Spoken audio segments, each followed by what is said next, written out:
Hey guys, it's February. Everybody's dreaming about being at the beach, warmer weather, but we're stuck right now in February. And what I'm thinking about is a fire, and I'm thinking about some wine, and I'm thinking about comfort, and I'm thinking about comfort food. Right now, Bolognese sauce, meat sauce, spaghetti and meat sauce is coming your way. I'm gonna show you an incredible, easy recipe, simple, that tastes great, that won't break the bank. So let's get after it.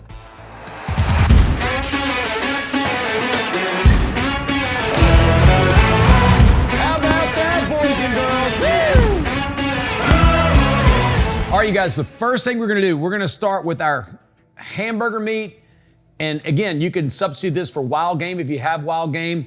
But what I'm doing is I'm using 3 pounds of hamburger meat and 1 pound of lamb. Lamb is a very gamey meat. I particularly like it. It's gonna give it that gaminess like you're almost using venison for this recipe.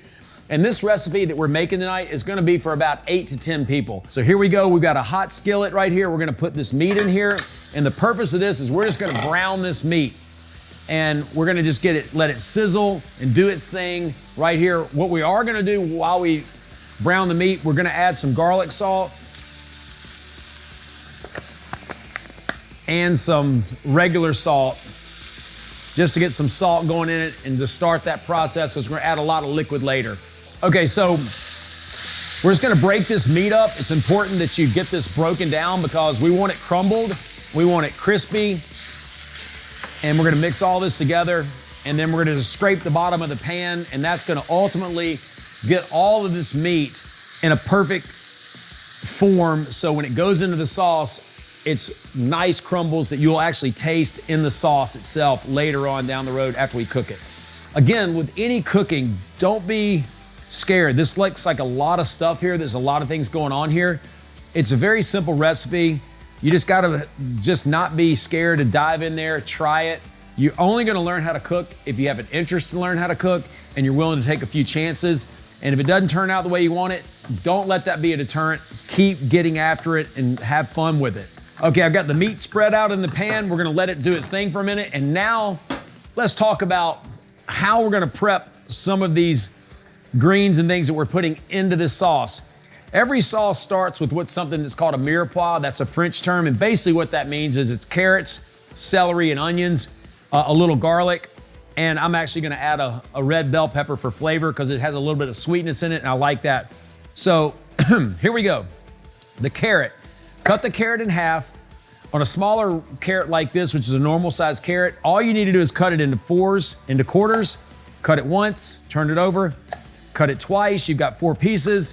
Take them and you're gonna just dice them, which means you're gonna cut them in little small cubes, just like that. Very simple, they're nice. They're gonna stay nice and crunchy because of the way they're cut. Same thing with the celery. Cut slices into the celery, get you 4 slices, just like that. Stack them together. Nice little even cuts. You don't want them uneven. They won't cook the same. So there we go. And that's what's gonna be the base of that. And then we've got our onion, 1 whole onion. We're gonna cut it in half. And then we're gonna basically take this guy and we're gonna cut it in the same size slices, just like that. Turn it sideways, in the same size going back the other direction. And that's gonna give us a really nice diced onion.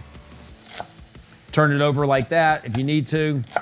There we go. And then we also have some fresh garlic. These are 4 cloves of fresh garlic. And what we're gonna do here, we're gonna take this and we're gonna smash these, each one of these, just like that. Nice and hard. The reason we're doing that, it releases a lot of the oils and the flavors.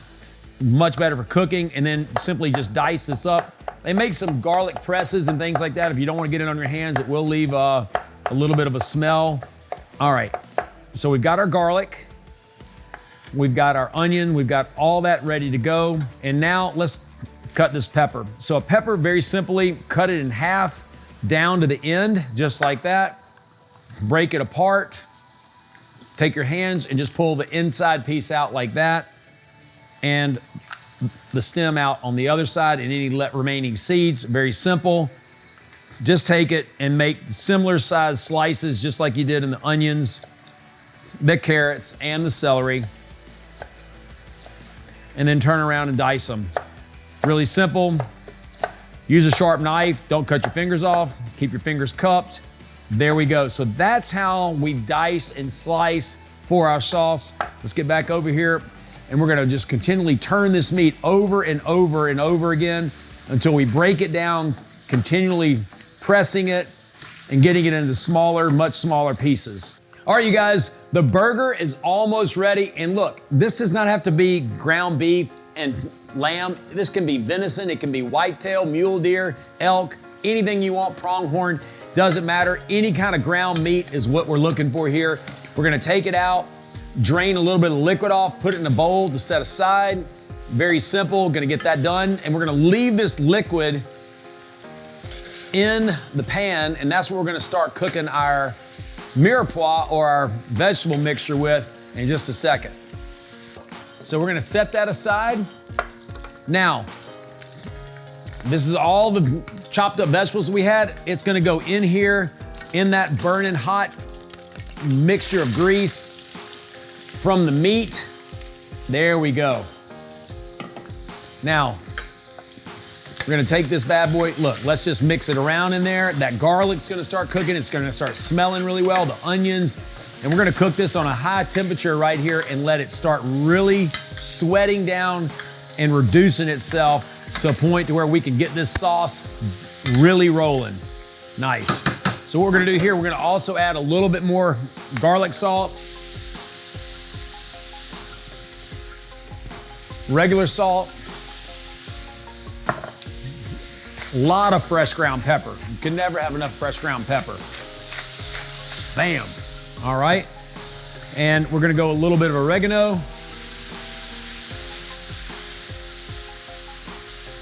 There we go. Now, this is just gonna cook. It's just gonna take some time. It'll probably take 6-8 minutes or so for 10 minutes for this to cook down, and we're gonna do that. And then as it really starts cooking, we will reduce the heat a little bit and let it just sweat, sweat, sweat, and reduce. Again, this may look tricky, but this is simple. I'm not doing anything that's any different than what anybody can do. I'm not trained to do this. I just love cooking. I started when I was 8 years old, and there's nothing like sharing a meal with your family and friends and being able to cook and for people to really like it. And this is a meal that's so easy to make, simple instructions, but it's gonna taste so good when we're done. Now that we've got the vegetables cooking, our meat is cooked, I've had the water on to boil over here, and let's talk about that. The best way to make pasta, the water has got to be salty. So we're putting a 1/4 cup of salt into this water. It may sound like a lot of salt. This is kosher salt, so it's different. If you have table salt, they're completely different. You'll only use 1/8 of a cup, but this is 10 quarts of water to a 1/4 cup of kosher salt. And it's gonna make the noodles really taste great. Okay, these guys are just they're nice, they're starting to wilt. They're changing, the texture of them are changing, the flavor's changing, you can smell it. So we're just gonna let that do that a little bit longer. I don't wanna get them really overcooked where they just completely fall apart. I like a little crunch in my sauce. So this is almost ready for us to get going with adding the tomato products that we're gonna put in there to make this sauce come to life.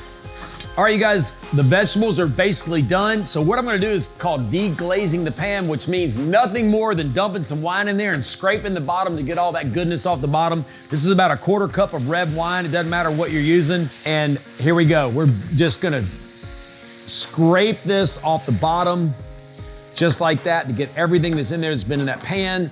We're gonna go in this larger pan. We need that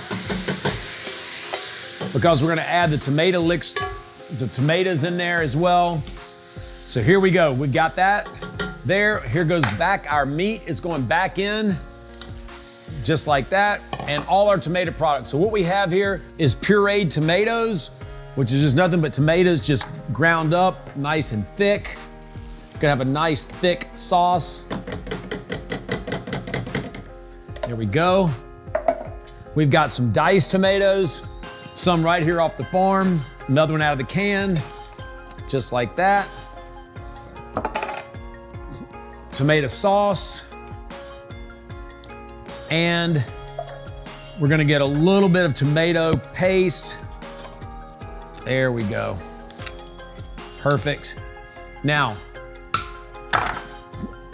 Get your arms, this is your workout for the day. You're gonna mix all this up, get some of that liquid to the bottom, the tomatoes. Beautiful, look at that, it's coming together now. How good does that look?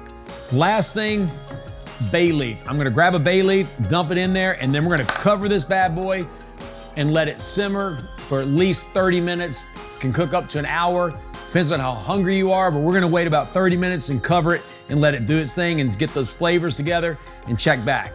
All right, you guys, the pasta sauce is ready. Look at that beautiful sauce. What you wanna do here is you wanna check it for the saltiness and the pepper. Just take a spoon, let it cool off for a second, try it. I did it, it was perfect, didn't need to add anything. We turned it off, it's just gonna sit there. Now it's time to get our pasta going. I've got the water boiling. I've chosen just regular spaghetti today. It's gonna go in here in the salty water, and we're gonna boil that until it's what they call al dente. And what that really means is most pasta, all pasta actually, needs to have a little bit of texture to it. It does not need to fall apart when you pick it up. It needs to have a little bit of a bite to it. It's just the way that it was meant to cook and the way it was meant to taste. So take it out, keep trying it, which is actually fun. I loved that when I was a kid. And then when it gets a little bit dense and moist, but yet not falling apart, it's ready to go. All right, you guys, the pasta sauce is ready.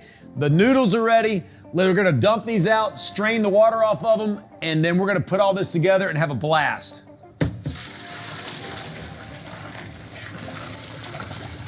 Looks amazing, here we go. Boom, woo! Looks so good. All right, now, don't try this at home. You may wanna use a spoon, but I'm gonna do it the old-fashioned way. Here we go, and this, look at this.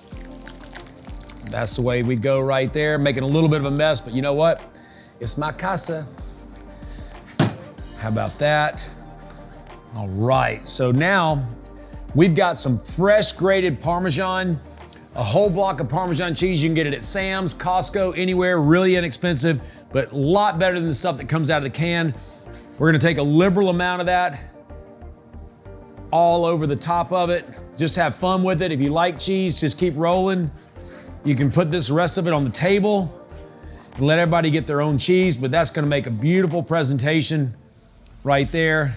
And there you have beautiful homemade Bolognese meat sauce, whatever you wanna call it, fresh Parmesan cheese, enough to feed a small army. I hope you enjoy it.